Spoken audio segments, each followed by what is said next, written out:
बिस्मिल्लाहिर्रहमानिर्रहीम अस्सलाम वालेकुम जी। ਤੁਹਾਡੇ बहुत ज़्यादा कमेंट आ रहे हैं, बहुत ज़्यादा जनाब तुसी मैसेज कर रहे हो कि ज़ान अली जेड़ा तू वापस रिटर्न आ जा, उन्हें वापस को नहीं आना। पहले नंबर ते गल है वे उन्हें वापस को नहीं आना। दूजे नंबर ते गल है कि तुसी बार बार मैसेज कर लियो कि अपनी पुरानियां वीडियो डिलीट कर।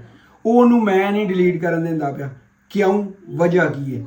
वजह है कि अगर उन्हें अल्लाह दे रसूल की खातर अगर छड्या वे तो वीडियो ने अपलोड की है तो उस सबक वास्ते उन्हें मैं क्या इन्हों छड्ड इस तरह उन्होंने मोनेटाइजेशन बंद कर दे ताकि बंदियां नूं पता लगे कि बंदा पहले की करता सी ते हुण कित्थे टुर गया।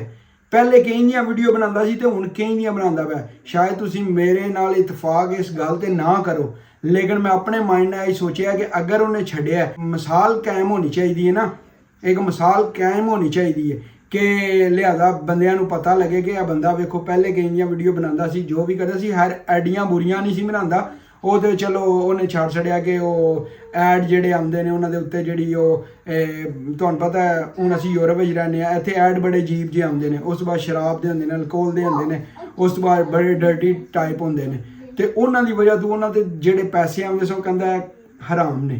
इस वजह तो उन्हें छड्या वीडियो ही तो खैर ऐसा वो कम चलो एडियां चंगियां भी नहीं सी बनाता ते एडियां भैड़ियां भी नहीं सी बनाता। मैं नहीं कहता कि वो जनाब 100% 100% बिल्कुल सही बनाता सी। 100% वाली गल नूं तुसीं छड्डो, तुसीं 50-50 कर लो, इंसाफ नाल टुर लैणे ना 50-50 कर लो। ਜਿਹੜੀਆਂ चलो आउट ऑफ सिटी जाता सी कोई तुहानूं वहांदा सी झीलां वहांदा सी, उस तो बाद बड़ियां अच्छियां माउंटेन वहांदा सी, अच्छे सिटी विजिट करांदा सी, ओलियां तो चलो तुसीं कर लो। तो ਜਿਹੜੀਆਂ चलो है कि लड़कियां ना चैलेंज चूलेंज करदा सी उन्हां तुसीं कह लो कि बिल्कुल बकवास बनांदा सी, यानी उन्होंने समझ लो कि इस कैटागरी च कि नहीं सी काम चंगा।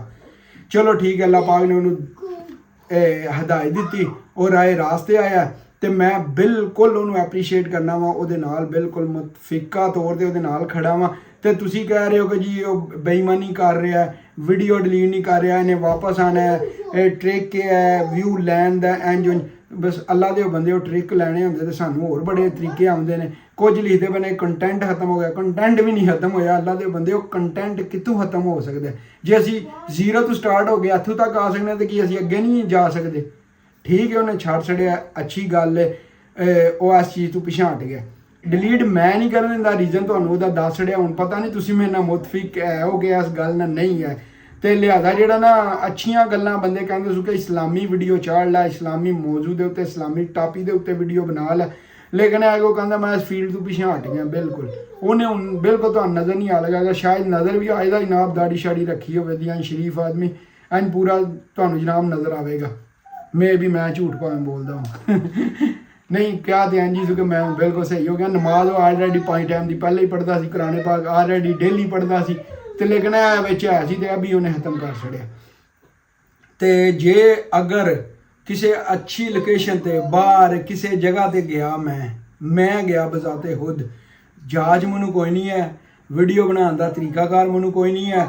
अगर तुसी इस वीडियो दे विच अगर तुसी बोलोगे तो मैं जोड़ा ना वो डीमोनेटाइज करके ना, यानी वो पैसे नहीं वो आ लगे तो मैं वीडियो अपलोड कर दिया करा कि किसी अच्छी लोकेशन की कोई अच्छी जगह होवे, कोई इस्लामी कोई होवे दा।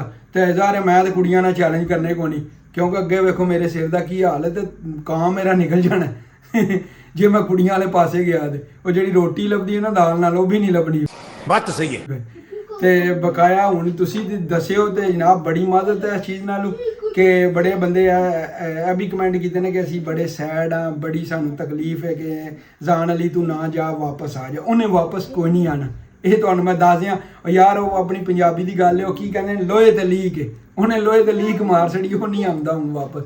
हाँ यह वेले सिर वाला बंदा तो नज़र आ जाए किसी टाइम तो फिर चलो को भी जे तुम कहोगे तो वैसे मैनू भी एडा शौक कोई नहीं है, क्योंकि टाइम ही नहीं होता। मजदूरदार बंदा किसी बैंक का मैनेजर तो मैं है नहीं, मजदूरी करना तो सही है। फिर इंशाअल्लाह ताला जिंदगी रही तो फिर मुलाकात होगी। अस्सलाम वालेकुम, अल्लाह हाफिज़।